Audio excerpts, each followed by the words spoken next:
আজ পয়লা শ্রাবণ। খোকন, আজ তোর জন্মদিন। তুই যখন জন্মেছিলি আমরা তখন যাদবপুরে নতুন গড়ে ওঠা কলোনির টালির ঘরে। তোর স্কুল মাস্টার বাবা সেই হ্যারিকেনের আলো জ্বালা ঘরেই আনন্দে আর খুশিতে ঝলমল হয়ে উঠেছিলেন। তুই আসার পর তোর নাম রেখেছিলেন সুকল্যাণ। মানুষটার মনটা ছিল শিশুর মতন। অভাবে অনটনে বেঁচে থাকার নানা দুর্বিপাকেও ভেঙে পড়তেন না কখনো।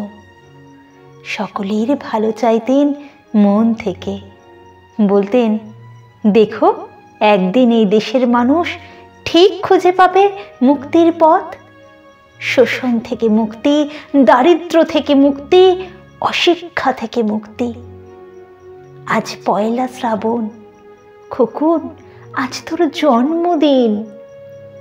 ছোটবেলায় তোর মনে আছে আমাদের ভাঙা মেঝেতে বাক্স থেকে বার করা মেজো মাসির হাতে তৈরি আসনটা পেতে দিতাম। সামনে রাখতাম ঠাকুরের আসনের প্রদীপখানা। তুই বসতিস বাবু হয়ে চুপটি করে। তোকে আমরা একে একে ধান দুব্ব মাথায় দিয়ে আশীর্বাদ করতাম। বাবা বলতেন, বড় হও, মানুষ হও।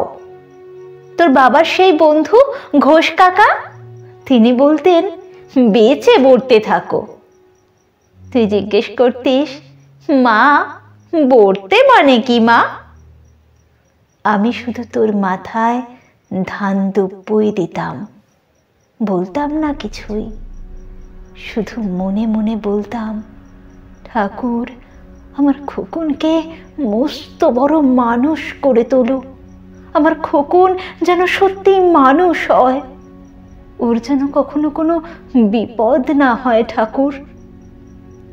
অভাবের সংসারে ওই একটা দিন পয়লা শ্রাবণ কষ্টের পয়সায় একটু বাড়তি দুধ নিতাম, পায়েস রান্না করে দিতাম তোকে।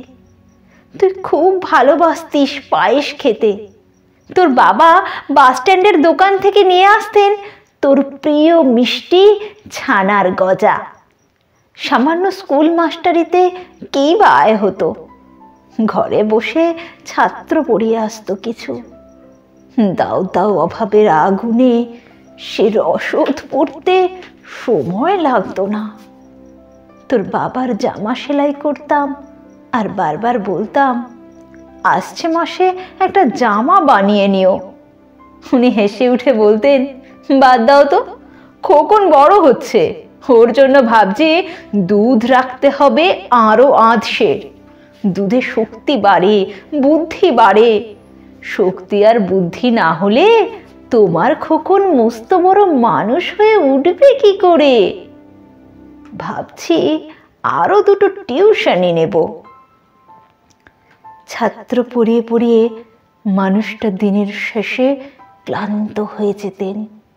বারান্দার ধার ঘেঁষে যখন রাতের অন্ধকারে জোনাকির ব্যস্ততা আর ঘরে তোর পড়া মুখস্থ করার এক টানা সুর আমাদের কলোনির ভাঙাচোরা বাড়িটাকে জীবন্ত করে রাখত, তখন বলতেন আমায়, খাওয়া দাওয়া একটু করো, তোমার চেহারাটা বড় ভেঙে পড়ছে দিন দিন। শাড়িটাও তো দেখছি বেশ ছিঁড়েছে, কালই আমি ফেরার পথে একটা শাড়ি নিয়ে আসবো। ধারেই আনবো। আমি বলতাম, ধুর, সামনে খোকনের উঁচু ক্লাস, কত বইপত্তর কিনতে হবে, কত খরচ। উনি দীর্ঘশ্বাস ফেলে চুপ করে যেতেন। জোনাকিরা নিঃশব্দ অদৃশ্য আলোর আলপনা আঁকত উঠোনের আগাছার ঝোপে।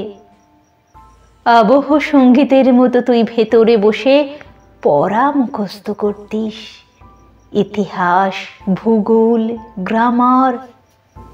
ঈশ্বর আমাদের নিরাশ করেননি। তুই কত বড় হলি, সব পরীক্ষায় কত ভালো ফল হলো তোর। বাবা বললেন, আরো পড়ো, উচ্চশিক্ষাই উচ্চ সম্মানের একমাত্র পথ।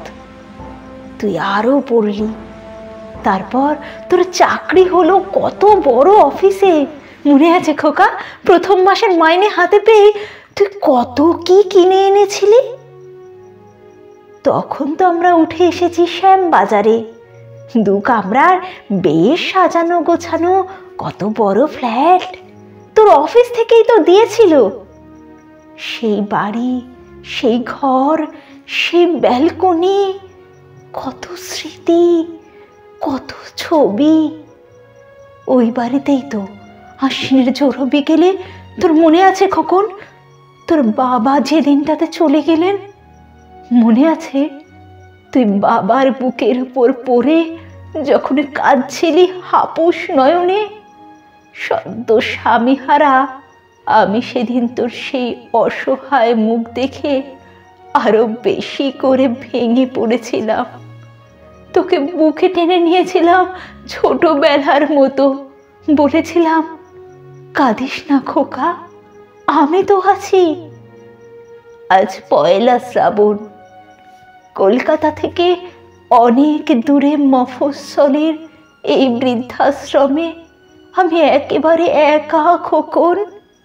তোকে বড় দেখতে ইচ্ছে করছে রে, তোকে, বৌমাকে আর ছোট্ট বিল্টুকে। তোরা এখন কত দূরে, সল্টলেকের মার্বেল বসানো ঝকঝকে বাড়িতে। আজ তোর জন্মদিনের নিশ্চয়ই খুব বড় পার্টি হচ্ছে, তাই না রে খোকন? লোকজন হইচই, খাওয়া দাওয়া। খুব ভালো, খুব ভালো খোকন। আজ পয়লা শ্রাবণ, আমার বড় মনে পড়ছে যাদবপুরের ভাঙা ঘরে রাত্রে তুই আমার পাশে শুয়ে মাঝে মধ্যে হঠাৎ খুব ভয় পেয়ে জড়িয়ে ধরতিস আমাকে। আমি বলতাম, ভয় কি রে, আমি তো আছি, মা তো আছে খোকনের। যার মা থাকে তাকে কি ভূতে ধরে? তুই নিশ্চিন্ত হয়ে ঘুমিয়ে পড়তিস আমার বুক জুড়ে। তোর আধুনিক সংসারে এই বুড়িটার একটু ঠাঁই হলো না রে। প্রতিমাও তো মা, ওরও তো আছে আমার খোকনেরই মতো কুল আলো করা এক চাঁদের টুকরো। কিন্তু সময়ের কি আশ্চর্য পরিবর্তন খোকন। তুই বোধহয় আর এখন পায়েস খাস না, তাই না রে? তুই জানিস না খোকন, আজ আমি সকালে পায়েস রান্না করেছি। হ্যাঁ, তোর পাঠানো টাকায়। সারাদিন সেই পায়েসের বাটি সামনে নিয়ে বসে আছি রে, এখানে এই বৃদ্ধাশ্রমে, আমার একলা ঘরে, আর কেউ নেই। তুই একবার আসবি খোকন, একবার, শুধু একবার।